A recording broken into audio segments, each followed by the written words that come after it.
In today's video, I'll be painting my white Rivian green with plasti-dip. I started this process with a lot of plastic and a lot of blue tape, both of which you can buy from Home Depot. To complete this project, I used a Wagner paint sprayer that you can buy from Home Depot. It's usually $179. They're running a little special right now.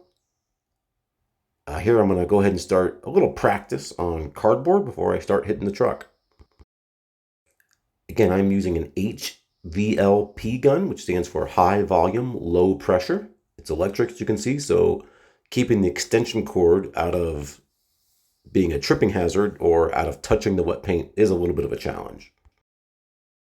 Although I had done small projects before, this was the biggest. I had done trailers and a couple smaller things, but this is the first time. And to be honest, I didn't do my best job on it. I've done better at different cars and projects since then.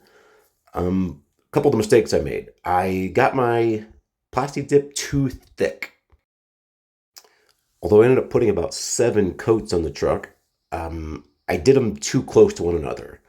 It's pretty normal for your first 2, if not 3 coats to not even give you a complete cover. My finish that I picked is a matte finish, and at some points in the video it looks shiny, and that really shouldn't be. If this is done right, at no point should it look shiny. Once it starts to glisten, it's probably too thick. At this point, I'm remasking some of the plastic that came loose. Some of the air pressure from the gun blew it loose, so I made sure it was down a little bit extra tight, extra surface for the tape to stick on. Just really made sure I did a good job, really pressed in good.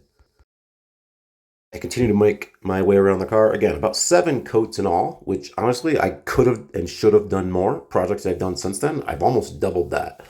I'm always putting at least over 10 coats. But what I've changed is I now go completely around the car or the project or the trailer I'm doing, and then come back for the second coat. Just knowing that the first 2, 3, 4 coats are not going to cover. Doing that also makes it easier to know what you've hit and what you have not. Here I'm just going around the letters of the Rivian. They're 3D, so you had to make sure you hit it from all angles, top, bottom, left, right, and that's the case for every coat. Of everything on the truck, the hood was the most difficult. This particular gun was not set up to spray downward. It did much better in a horizontal than straight down. And I actually used a different gun later in the video. I don't necessarily have to show you, but one that was made a little bit designed that didn't carry the whole canister of paint with you, one that was able to leave it on the ground, that you have just the gun.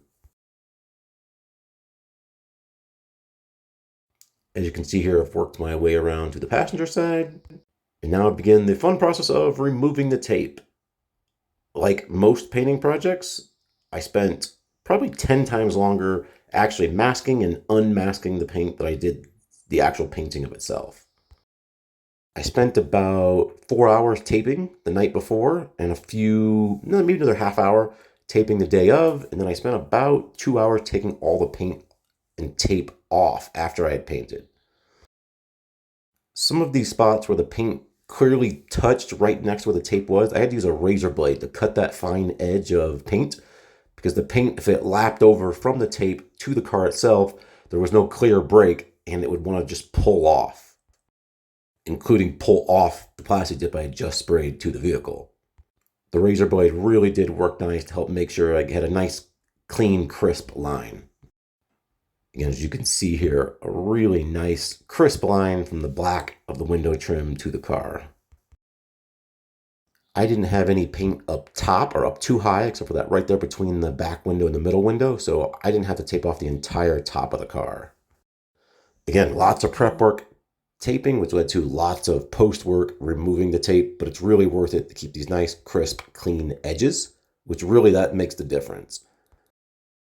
Nothing makes your project look unprofessional more than the blurring of the lines, or if you get paint on your black or you don't get full paint coverage on the car itself. All in all, very happy with the car, from white to camo green.